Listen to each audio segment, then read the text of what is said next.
নির্বাচনী ডামাডোলে ব্যস্ত প্রার্থীরা। মনোনয়নপত্র জমা দেওয়ার শেষ দিনে রিটার্নিং কর্মকর্তার কার্যালয়ে ভিড় রাজনৈতিক দলের নেতাকর্মীদের। সোমবার সকাল থেকে জেলায় জেলায় রিটার্নিং কর্মকর্তার কার্যালয়ের সামনে দেখা গেছে এমন চিত্র। নেতাকর্মীদের সঙ্গে নিয়ে মনোনয়নপত্র দাখিল করেন বিভিন্ন রাজনৈতিক দলের প্রার্থীরা। ঠাকুরগাঁও ১ আসনে রিটার্নিং কর্মকর্তার কাছে মনোনয়নপত্র জমা দেন বিএনপির মহাসচিব মির্জা ফখরুল ইসলাম আলমগীর। দেশের মানুষ ভোটাধিকার ফিরে পেয়েছি। জনগণের ভালোবাসায় যদি আমরা নির্বাচিত হতে পারি তাহলে নিশ্চয়ই আমরা এই ঠাকুরগাঁও অঞ্চলের উন্নয়ন, সামাজিক পরিবেশকে উন্নত করা, এই বিষয়গুলোকে আমরা সবচেয়ে গুরুত্ব আরোপ করব।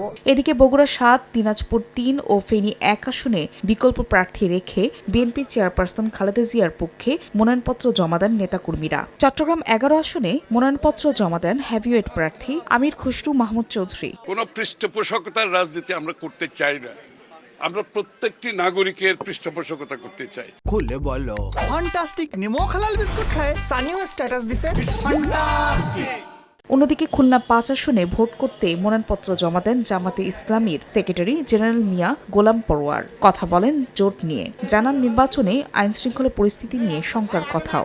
আইন শৃঙ্খলা পরিস্থিতি যদি সরকার এবং ইলেকশন কমিশন এখন নিয়ন্ত্রণে আনতে না পারে, এই নির্বাচন জনগণের প্রত্যাশিত যে ফ্রি, ফেয়ার, ক্রেডিবল সেটা হবে কিনা আমরা এখনো শঙ্কিত। রাজশাহী ১ আসনের জন্য মনোনয়নপত্র জমা দিয়ে জামাতের নায়েবে আমির মুজিবুর রহমান আক্ষেপ জানান লেভেল প্লেইং ফিল্ড নিয়ে। এখন পর্যন্ত লেভেল প্লেইং ফিল্ড হয় নাই।